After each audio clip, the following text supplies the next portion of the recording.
بسم اللہ الرحمن الرحیم۔ خوش آمدید میرے چینل پر۔ ناول کے اگلے حصے کی طرف بڑھتے ہیں۔ اچھا، کون سا رائٹر؟ غنی نے کافی اشتیاق سے پوچھا۔ اس کے لیے یہ بات کسی دھماکے سے کم نہیں تھی۔ Ernest Hemingway. کاشا نے جیسے ہی نام غنی کا سارا اشتیاق ختم ہو گیا۔ آف کورس تم اپنی نیچر سے مطابقت رکھنے والے رائٹر کو ہی پڑھو گے۔ پریکٹیکل بھی کرتے چلے آ رہے ہو۔ اس کی رائٹنگ سکیل نے تمہیں بھی خوب پریکٹیکل بنا دیا ہے۔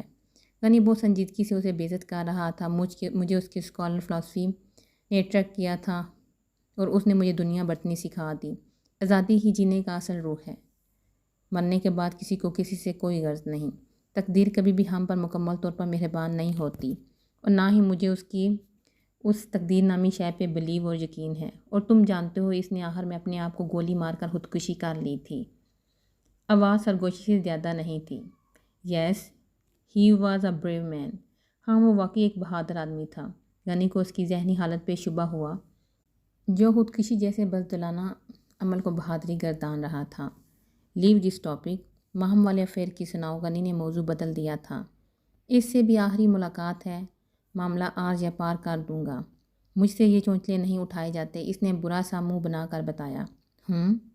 چائے بناؤں؟ پیے گا؟ غنی نے چائے کے دوران ماہم کی نئی تازی سنانے کا کہا۔ بنا لے اسٹرانگ سی، اس نے صوفے کی پشت سے سر ٹکا دیا۔ ماہم منصور کے اس طرح اوپر آ جانے سے بہت گھبرا گئی تھی۔ اس رات تو وہ سوتی بن گئی تھی، مگر اگلے چند دن اس نے منصور کے رویے کا بہت غور سے مشاہدہ۔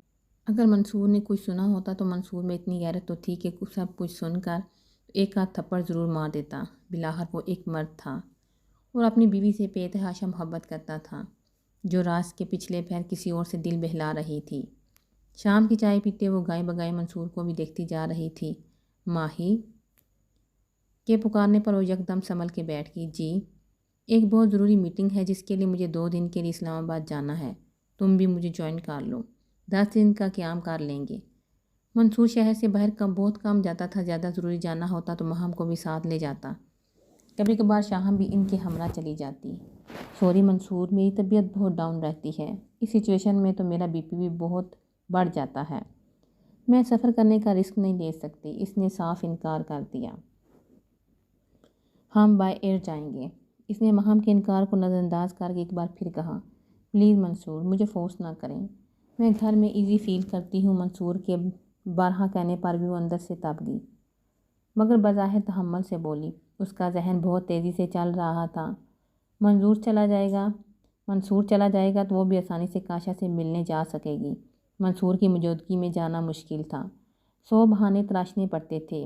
ہاں، صرف 2 دن کے لیے جانا ہے، منصور نے دل میں سوچ کر خود کو مطمئن کرنا چاہا۔ منصور کو اگلے روز جانا تھا۔ اس نے رات ہی کو کاشا کو میسج کر دیا کہ کل کا لنچ ایک ساتھ کریں گے۔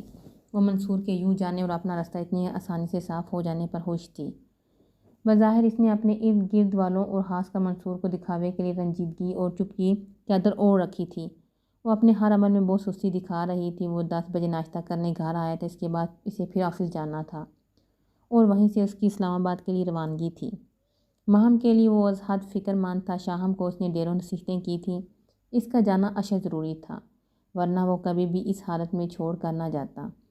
شاہم، یہ اب تمہاری ڈیوٹی ہے کہ ماہی کو زبردستی دوائیں اور پھل ضرور دینا، اور دودھ بھی یاد سے دینا، اور میڈیسن کی ٹائمنگ میں گڑبڑ نہیں ہونی چاہیے۔ میں نے تبسم کو بھی کہہ دیا ہے، اگر خدا نخواستہ کوئی ایمرجنسی ہو جائے تو انہیں کال کر لینا۔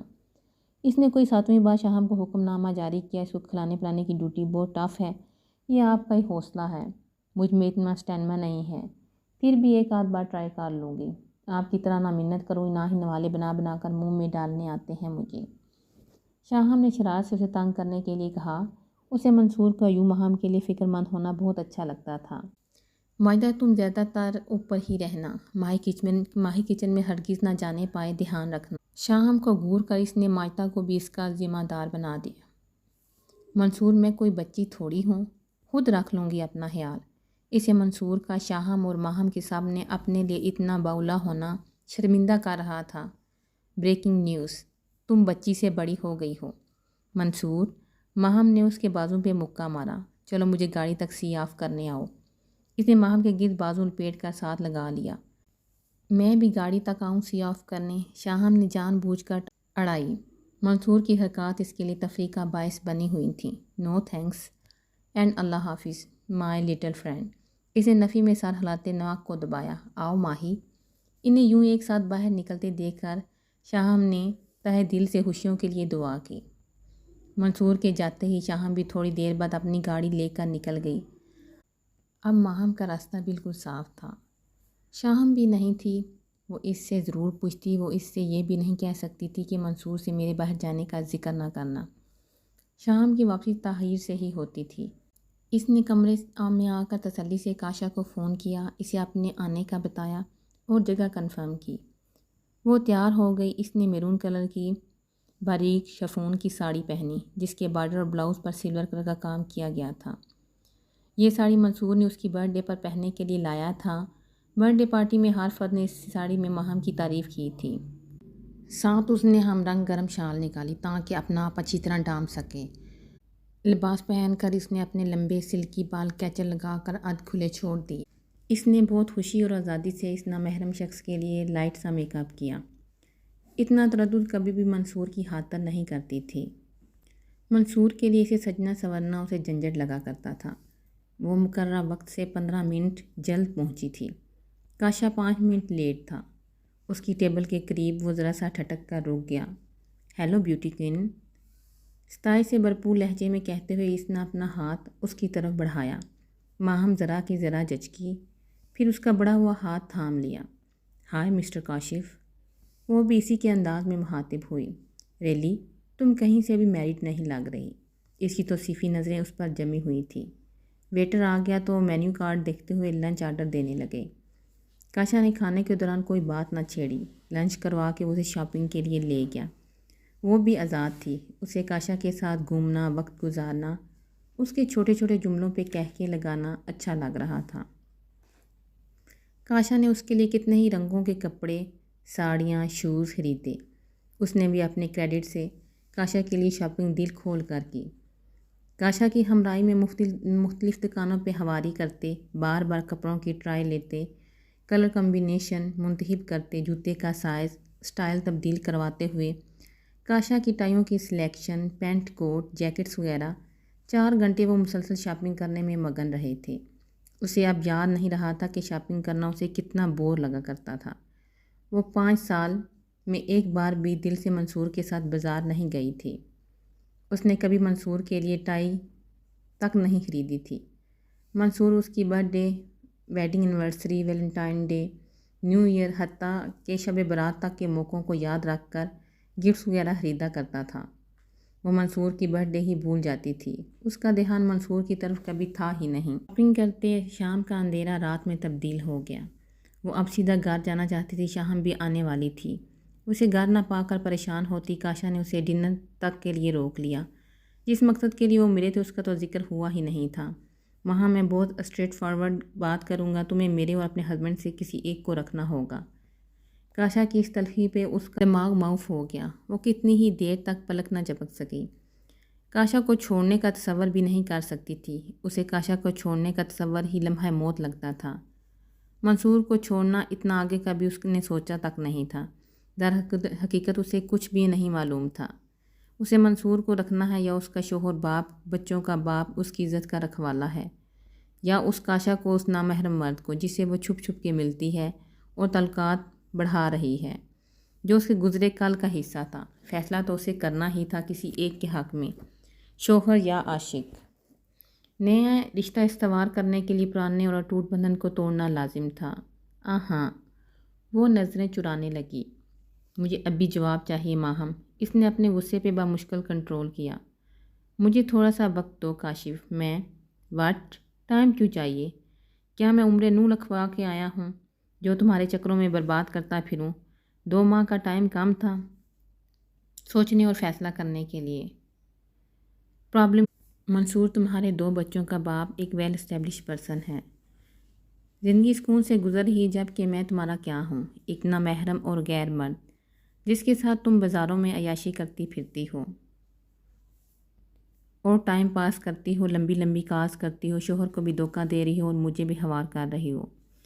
آئی ایم ناٹ منصور، جو تمہارے ساتھ ہاتھ باندھ کر جی حضوری کرتا کھڑا رہے گا۔ میں بہت ٹیڑھا اور کلیئر کٹ بندہ ہوں، میری مالی حیثیت کا بھی تمہیں خوب اندازہ ہے۔ تمہیں میرے ساتھ تعلق جوڑنا ہے تو منصور کو فارغ کر دو، ڈیورس لے لو، اور اگر منصور کے ساتھ رہنا چاہتی ہو تو دوبارہ کبھی تمہارا نمبر میرے سیل پر نہیں آنا چاہیے، ورنہ صحیح معنوں میں تمہاری حوالی کروا دوں گا۔ آئی ہوپ سو کہ تم اچھی طرح سمجھ گئی ہوگی۔ وہ تن فن کرتا موبائل اور گلاسز اٹھا کر ڈنر چھوڑ کر چلا گیا۔ وہ 9 بجے واپس آئے تو سیکیورٹی گارڈ نے بھی گاڑی کا دروازہ کھولا۔ اس نے اس سے شاہم کے متعلق استفسار کیا۔ اس کے نفی میں جواب دینے پر وہ شکر ادا کرتی شاپنگ بیگ اٹھائے اندر بڑھ گئی۔ اپنے کمرے میں صوفے پر تمام بیگز پھینک کر وہ جلدی سے فریش ہونا چاہتی تھی تاکہ شاہم آ کر اس حلیے میں نہ دیکھ لے۔ آئینے کے سامنے وہ کھڑی ابھی میک اپ صاف کرنے ہی والی تھی کہ ماجدہ کا شوہر جو ہنسامہ تھا چلا آیا۔ یس کم ان۔ دستک پہ اس نے اندر آنے کی اجازت دی۔ میڈم آپ کو سر اسٹڈی روم میں بلا رہے ہیں۔ اس پیغام کی اسے آنکھیں حیرت سے پھٹی کی پھٹی رہ گئیں۔ منصور کا نام لینے میں اسے کافی دقت پیش آئی۔ جی، سر جھکائے وہ مؤدب سا آیا تھا اور واپس مڑ گیا۔ ماہم کے اعصاب شال ہو چکے تھے، اسے لگ رہا تھا جیسے کوئی پہاڑ ٹوٹ پڑا ہے یا کم از کم اس کمرے کی چھت اس پر آ گری ہے۔ اس نے تو نہ کپڑے چینج کیے اور نہ ہی ذہن میں کوئی نیا جھوٹ گڑا تھا۔ وہ اسٹڈی روم تک یہ سوچتی ہوئی آئی تھی کہ منصور اتنی جلدی واپس کیوں آ گیا یا گیا ہی نہیں۔ وہ اپنے کمرے کے بجائے اسٹڈی روم میں بیٹھا کیا کر رہا ہے، اور وہ اپنا آپ گھسیٹتی ہوئی چل رہی تھی۔ وہ ہوٹل سے گھر تک بہت مشکل سے ڈرائیو کر کے آئی تھی۔ کاشا کی باتیں کسی جگڑ کی طرح اس کے دماغ میں چل رہی تھیں۔ اب منصور کی مصیبت اس پہ آن پڑی تھی۔ سب کچھ الٹا ہوتا جا رہا تھا۔ اسٹڈی روم میں ہلکی سی روشنی تھی۔ کمرے کی ترتیب اور اس کے وسط میں ایزی چیئر پر بیٹھا منصور کا وجود نظر آیا تھا۔ اس کی موجودگی کو محسوس کر کے ذرا دیر کو کرسی رکی تھی۔ منصور آپ گئے نہیں؟ اس نے خشک حلق سے سوال کیا۔ اس کے علاوہ کیا پوچھتی؟ میں تو نہیں کیا مگر تم بھی نہیں رکی۔ کافی دیر پر اس کی بہت خاموش آواز کمرے میں گونجی۔ وہاں بھی کسی مجرم کی طرح سر جھکا لیا۔ اس کے اندر کوئی اسے بتا رہا تھا کہ گڑبڑ ہو چکی ہے۔ وہ کبھی بھی منصور کے سامنے اس طرح سر جھکائے وہ کھڑی نہیں ہوئی تھی۔ کون ہے وہ؟ چیئر کی پشت سے سر ٹکائے اس کے سامنے کی دیوار پہ اس کی نظریں ساکن تھیں۔ کون؟ الفاظ اس کے حلق میں اٹک گئے۔ اسے سینے کے اندر سانس رکتی ہوئی محسوس ہوئی۔ اب جھوٹ مزید نہیں بولا جا سکتا تھا۔ تم مجھے تعقب کر رہے تھے، وہ الٹی بولی تھی۔ منصور کا اسلام آباد جانے کا ڈرامہ اسے یاد آ گیا، ساتھ یہ بات بھی کہ اس رات وہ ساری باتیں سن چکا تھا۔ ہماری شادی کو کتنے سال گزر گئے؟ آلموسٹ 5 ایئر، وہ دھیمے سے بولی۔ لاسٹ 5 ایئر میں نے ایک لمحے کو تلاش کر رہا ہوں جس کی کھوج اس رات لگ گئی اور تلاش آج ختم۔ شوہر بیوی کے ریلیشن شپ میں کوئی بھی پارٹنر زیادہ اپنی اصلیت نہیں چھپا سکتا۔ اگر تم آج تک یہ سوچتی آ رہی ہو کہ میں بے خبر تھا تو یہ تمہاری بھول ہے۔ میں نے تم سے محبت کی، مجبور محبت، اور یہ مجبور محبت مجھ میں بہت سی چھان بٹک سے روکتی تھی۔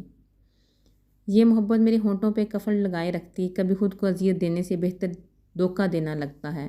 میں اس دھوکے میں رہ کے پوری زندگی بتانے کو تیار تھا اور تم ہم دم سادے اسے سن رہی تھی۔ اسی رگ و جان میں سرایت کرتا خوف گردش کر رہا تھا۔ سب کچھ روز روشن کی طرح یہاں ہو چکا تھا۔ وہ بھی منصور سے مزید جھوٹ بولنا نہیں چاہتی تھی۔ 2 کشتیوں کے سوار کو بلاہر ایک کو چھوڑنا پڑتا ہے، اسے دونوں میں سے ایک کو چننا تھا۔ آئی ایم سوری منصور، میں ابھی بھی آنکھ مچولی کا کھیل مزید نہیں کھیل سکتی۔ اس ضرابی کیفیت میں گرے اس نے بڑی جرأت سے کہا۔ تم نے میرے اعتماد کو بڑی اذیت پہنچائی ہے ماہم۔ اس کی مدھمی سرگوشی ابھری۔ مجھے اگر تمہارے اعتماد کی پرواہ ہوتی تو میں یہ سب نہ کرتی۔ دوسری بات یہ کہ میں کسی بھی قسم کی صفائی نہیں دے رہی۔ یہ کاشا سے ملاقات اس کے الفاظ کا اثر تھا۔ اسے اپنا مزاجی خدا 3rd پرسن لگ رہا تھا جسے وہ مکھن سے بال کی طرح نکال باہر کرنے والی تھی۔ جو بھی کہنا ہے لاؤڈ اینڈ کلیئر کہو۔ چیئر رک گئی تھی۔ اس کا ہر عضو سماعت بن کر متوجہ تھا۔ اس ہونی کا خدشہ بہت عرصے سے اس کے اندر جڑ پکڑ چکا تھا۔ مجھے ہلا چاہیے منصور، ایک لمبا سانس خارج کرتے ہوئے بڑے تحمل سے بولی۔ اس کی زندگی کے 5 سالہ رفاقت میں آج کی صبح بہت انوکھی، عجیب، خاموش لا تعلق سی طلوع ہوئی تھی۔ آج ان کے رشتے میں پہلی بار بہت کچھ ہونے جا رہا تھا، اور اب یہ سلسلہ چلتے ہی رہنا تھا۔ منصور کی صبح 6 بجے ہی ہوئی تھی۔ حسب معمول اس نے بے اختیاری سے اپنے دائیں طرف سوئی ماہم کو دیکھا۔ اس نے اس کی طرف ہاتھ بڑھایا مگر چھو نہ سکا۔ روزانہ کی طرح اس کے سوئے چہرے سے بال ہٹا کر بوسہ نہیں دیا۔ نہ وہ ایکسرسائز کے لیے گیا تھا، نہ ہی واک کے لیے۔ ڈریسنگ بھی اس کی بہت اچھی ہوتی تھی، وہ خود کو نقص لگ سے تیار رکھتا تھا۔ وہ ناشتہ تو ماہم کے ہمراہ ہی کرتا تھا، مگر آج پہلی بار جوس یا پانی کا گلاس تک پیے بغیر وہ آفس چلا گیا تھا۔ آفس میں اس نے سارا دن کچھ نہ کھایا پیا تھا۔ اپنے اسٹاف کے ساتھ بہت نرمی اور شائستگی سے پیش آنے والا منصور بلا وجہ ہی 3 امپلائیز پہ چلایا تھا۔ 11 ساڑھے 11 کا وقت جب وہ اتنے سالوں سے ماہم کو اٹھانے دوبارہ گھر جایا کرتا تھا، بہت مضطرب کرنے والا تھا۔ وہ سوچتا رہا کہ اس کی خود سے آنکھ کھل گئی تھی یا ابھی تک سو رہی ہوگی۔ آج اس پر کوئی روک ٹوک نہیں، وہ ناشتے میں بھی اپنی مرضی میں صرف چائے یا جوس پیے گی، دودھ یا سلائس بھی نہیں کھائے گی جو وہ اصرار کر کے اس کے منہ میں ڈالتا تھا۔ وہ سارا دن اس کے بارے میں نہ سوچتے ہوئے بھی اسی کے متضاد سوچوں میں گرا رہا تھا۔ دوسری طرف وہ جو رات کو تمام معاملات واضح کر کے خود کو یہ باور کرا چکی تھی کہ باقی کا وقت وہ یہاں اپنی من مرضی سے منصور کی رکاوٹوں کے بغیر گزارے گی، اس کی قربت جس سے اسے وحشت تھی، اسے جان چھوٹنے پر اس نے شکر ادا کیا تھا۔ دن کے ٹھیک 11:15 بجے اس نے اپنے اس احساس کے زیر اثر آنکھ کھولی تھی کہ اس کے کوئی گال کو ہلکا ہلکا تھپک رہا تھا۔ اپنے ارد گرد کسی کو بھی نہ پا کر اس نے وال کلاک کی طرف دیکھا جو 11:15 بجا رہا تھا۔ ابھی تک منصور نہیں آئے۔ وہ یکدم پریشان ہو کر اٹھ بیٹھی۔ صرف ایک لمحے کے لیے اس سے یہ معمول کی حرکت سرزد ہوئی تھی۔ ایسی بے اختیاری صبح منصور بھی کر چکا تھا۔ اگلے ہی لمحے وہ خود کو کوستی دوبارہ سونے کا ارادہ کر کے لیٹ گئی تھی۔ 20 منٹ گزرنے کے بعد اس کی آنکھ میں ہلکی سی نیند کا شبہ تک نہیں تھا۔ تکیے میں منہ چھپائے وہ کروٹ پہ کروٹ بدلتی رہی۔ اسی میں اسے بھوک لگنے لگی۔ وہ خود بھی حیران ہو رہی تھی۔ اسے نہ تو ناشتہ کرنے سے چڑ تھی۔ بستر سے اٹھ کر وہ واش روم میں چلی گئی۔ مائدہ نے ٹیبل لگوا دی۔ وہ اکیلی ٹیبل پر آ بیٹھی۔ اس نے اکیلی چیئر سنبھال کر پانی پیتا دیکھ کر مائدہ حیران اور بے یقین تھی۔ ان کے ملازم تک ان کی عادتوں کے عادی ہو چکے تھے۔ اس نے مائدہ کو خود پہ کڑی نظریں محسوس کیں۔ پھر لاپرواہی سے ناشتہ کرنے لگی، جس کا اصرار صرف چائے کے 1 کپ کا ہوتا تھا۔ روٹین کے لوازمات اپنے ہاتھوں سے کھانے لگی۔ اس نے اپنی اس حرکت پر ہاتھ روکنے کی بہت کوشش کی، مگر اسے محسوس ہو رہا تھا کہ وہ کئی دن سے بھوکی ہے۔ ٹیبل سے اٹھتے ہوئے وہ مائدہ سے کہنا چاہتی تھی کہ کل سے اتنا انتظام نہ کیا جائے، پر کہنے کی ہمت نہ ہو کر سکی۔ شام کو منصور کے گھر آنے کے ٹائم پر وہ جان بوجھ کر کچن میں چلی گئی۔ جب وہ سب کچھ صاف صاف کہہ چکی تھی، پھر وہ اس سے کیوں چھپ رہی تھی؟ جب اس نے کمال جرأت کا مظاہرہ کر لیا تھا تو اس کی نگاہوں میں چھپے خاموش شکووں سے خائف کیوں تھی؟ پریگننسی کے دوران وہ کبھی بھی کچن میں قدم نہیں ڈالتی تھی۔ کچن میں پکتی مختلف ڈشز، ان سے اٹھتی بھاپ اور خوشبو سے اس کا جی متلانے لگتا تھا۔ اس کی حالت بہت بگڑ چکی تھی، مگر آج اسے کچن میں سب سے محفوظ پناہ گاہ لگ رہا تھا۔ منصور بھی کپڑے تبدیل کر کے سارا وقت باہر لان میں بچوں کے ساتھ کھیلتا رہا اور باتیں کرتا رہا تھا۔ آخر کب تک؟ رات کو بالآخر انہیں ایک ہی بیڈ روم میں جانا پڑا۔ منصور نے کمرے میں آتے ہی لیپ ٹاپ سنبھال لیا، جبکہ وہ دھیمی آواز میں ٹی وی دیکھنے لگی۔ پہلی رات ہی ایسا ہوا تھا کہ وہ بیڈ روم میں 12:30 بجے تک لیپ ٹاپ میں مصروف تھا، جبکہ وہ اکتائے ہوئے انداز میں چینل سرچ کر رہی تھی۔ اس نے گور کا اس کی پشت کو دیکھا۔ یہ آخر سو کیوں نہیں جاتے؟ اسے منظور کے سونے کا انتظار سے کیا سروکار تھا؟ خود اسے تو سو جانا چاہیے تھا۔ اسے بہت سی شکایات میں منصور سے ایک شکایت یہ بھی تھی وہ دیر تک اسے جگائے رکھتا تھا، فضول کی باتیں کرتا رہتا۔ اس رات اسے کوئی بلا وجہ دیر تک جاگنے پر ٹوک نہیں رہا تھا۔ پھر بھی وہ جاگ رہی تھی، مگر پھر ریموٹ کو پٹک کر سونے کے لیے لیٹ گئی۔ کچھ دیر میں وہ بھی لیپ ٹاپ بند کر کے اٹھ گیا اور بیڈ پر لیٹنے کے بجائے صوفے کی بیک سے ٹیک لگا کر نیم دراز ہو گیا۔ اس کے چہرے کا رخ سامنے بیٹھ پر بے قراری سے کروٹیں بدلتی ماہم کی طرف تھا۔ یہ بھی 5 سال میں پہلی بار ہوا تھا۔ ایک طرف تو اس کے بائیں طرف منصور کی موجودگی نہیں تھی، دوسری سب سے اہم وجہ یہ کہ منصور کا بازو بھی اس کے سر کے نیچے نہیں تھا۔ شروع میں اسے الجھن ہوتی تھی منصور کے بازو سر کے نیچے رکھنے سے، مگر ایسا کرنے سے اسے روک نہیں سکی تھی۔ پھر دھیرے دھیرے وہ اس کی عادی ہو چکی تھی۔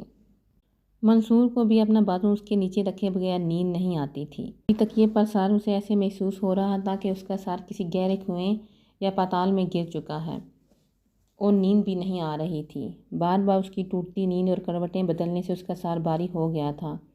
اسے نہیں معلوم تھا کہ 5 سال کم نہیں ہوتے عادات کے پختہ ہونے میں۔ اسے یہ بھی معلوم نہیں تھا کہ دوسری طرف منصور کے ساتھ بھی یہی مسئلہ ہے۔ وہ 1:15 بجے صوفے پر بازو پھیلائے اتنی رات کے کیوں بیٹھا ہے؟ وہ دونوں تنگ آ کر اب ایک ہی زاویے پر سوچ رہے تھے، آج رات نیند آئے گی بھی یا نہیں۔ ماہم کو نیند کے غوطے آ رہے تھے مگر وہ سو نہیں پا رہی تھی۔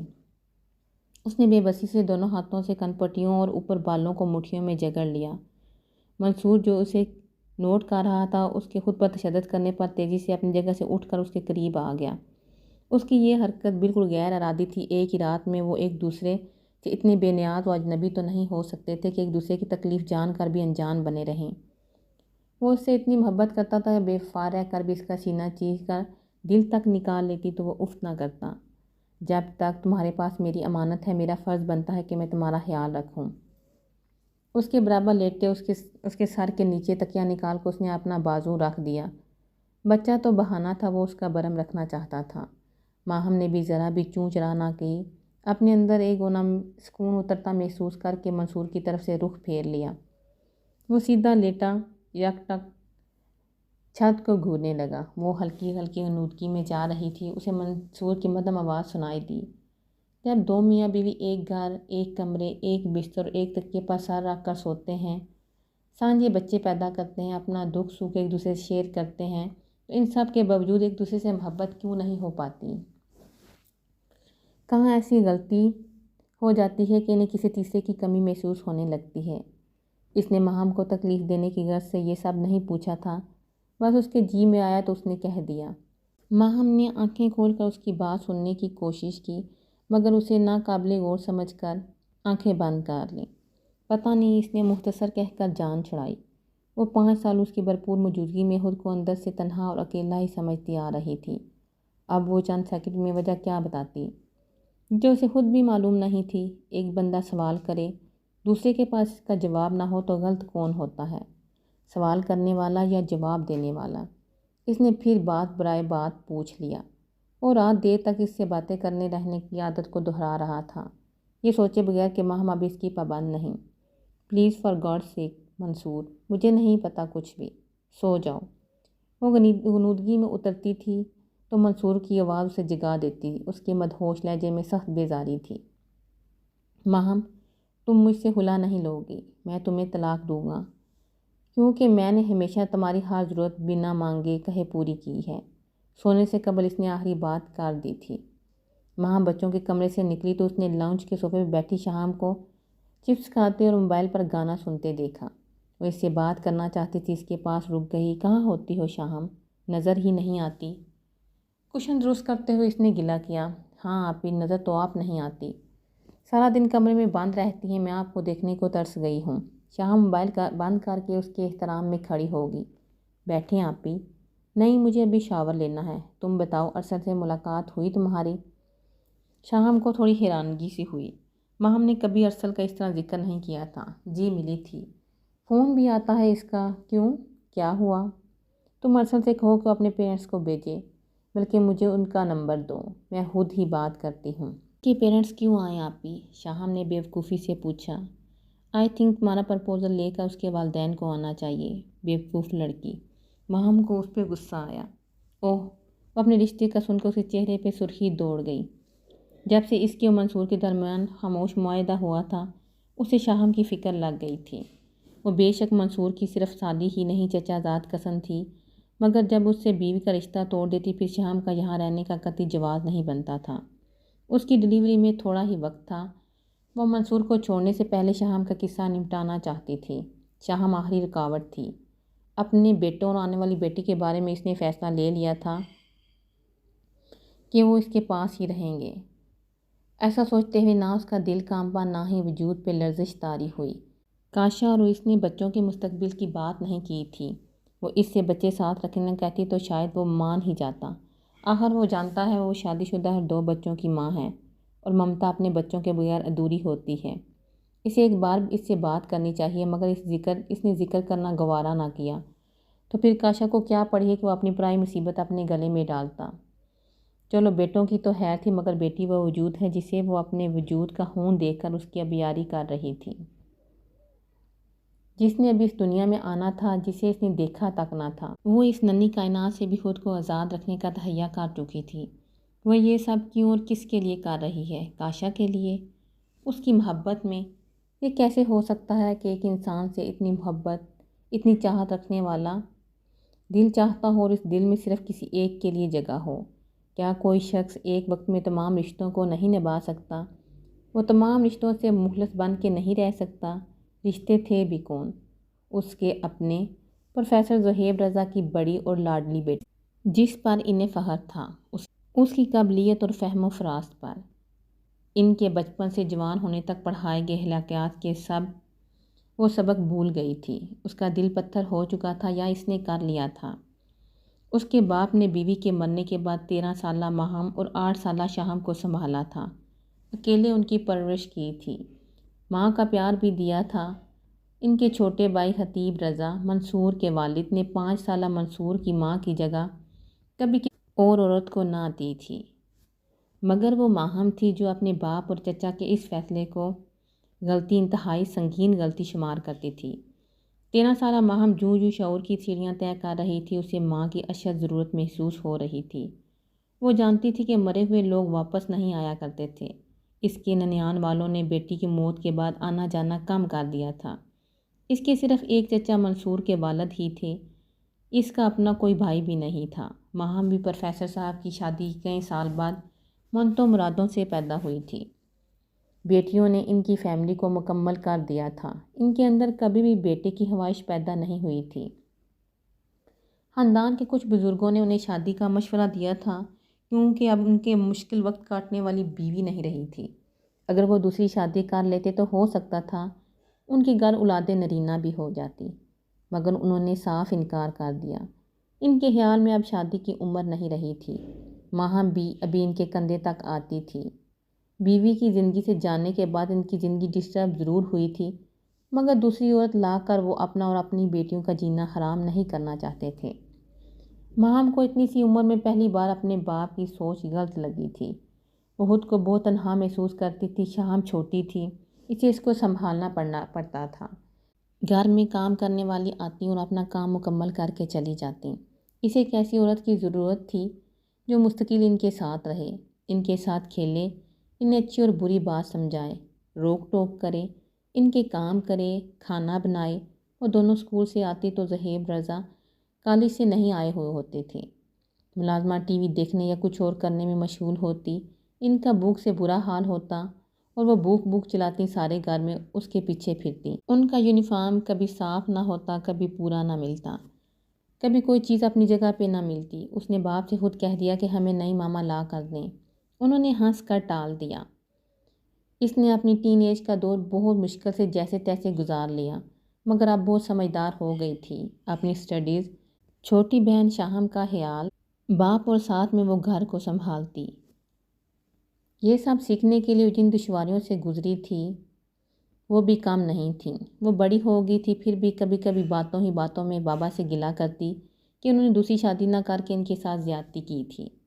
یہی وجہ تھی کہ وہ اپنے باپ اور چچا کی روایات کو خود پر لاگو کر کے اس تاریخ کو دوبارہ دہرانا نہیں چاہتی تھی۔ بچے اس کے گلے کا توق اور پاؤں کی زنجیر نہیں بن سکتے تھے۔ اس نے بہت تنفر سے سوچا۔ بیوی کے بغیر بچے پالنا ان کا خاندانی کام ہے، جسے منصور بہت سلیقے سے سنبھال لے گا۔ جس خاندان کے مردوں نے دوسری شادی نہ کی ہو، بچوں کی خاطر تنہا زندگی گزار دی ہو، وہ اس خاندان کی عزت، عورت اور بیٹی ہو کر یہ قدم اٹھانے والی تھی۔ وہ بیوہ نہیں تھی، اپنی مرضی اور رضا سے طلاق یافتہ ہونے جا رہی تھی۔ رہ گئے بچے تو اس کی فکر اسے کبھی نہیں تھی۔ وہ صرف نام کی ماں تھی، ورنہ تو اس نے اپنے بیٹوں کو دور تک اپنے ہاتھوں سے نہیں دیا تھا، اور نہ ہی ممتا کی محبت سے لبریز انہیں باہوں میں بھر کر سینے سے لگایا تھا۔ اس نے تو کبھی ان کی نیپی تک تبدیل نہیں کی تھی۔ بچے جاگ رہے ہوں یا سو چکے ہوں، انہوں نے کھانا کھایا یا نہیں کھایا، کھانے میں ان کے لیے کیا بنا ہے، انہیں کس چیز کی ضرورت ہے، کون بیمار ہے، یہ سب معلومات اسے ماجدہ اوپر ہی پہنچا دیتی تھی۔ یہ سب فکریں منصور نے پال رکھی تھیں۔ بچوں میں اس کی جان تھی۔ صبح آفس جاتے ہوئے وہ بچوں کے کمرے سے ہو کر جاتا تھا۔ شام کے 2 گھنٹے وہ بچوں کے ساتھ ضرور گزارتا۔ وہ منصور سے بچوں کو ساتھ رکھنے کی ضد کرتی بھی، وہ تب بھی اسے بچوں کا بال تک نہ دیتا۔ وہ تو بے حس ہو چکی تھی مگر وہ جذبات سے خالی نہیں تھا۔ پھر اس نے بچوں کو ساتھ لے کے جانا بھی نہیں تھا۔ وہ جانتی تھی منصور اس سے زیادہ اچھی طرح ان کی پرورش کر لے گا۔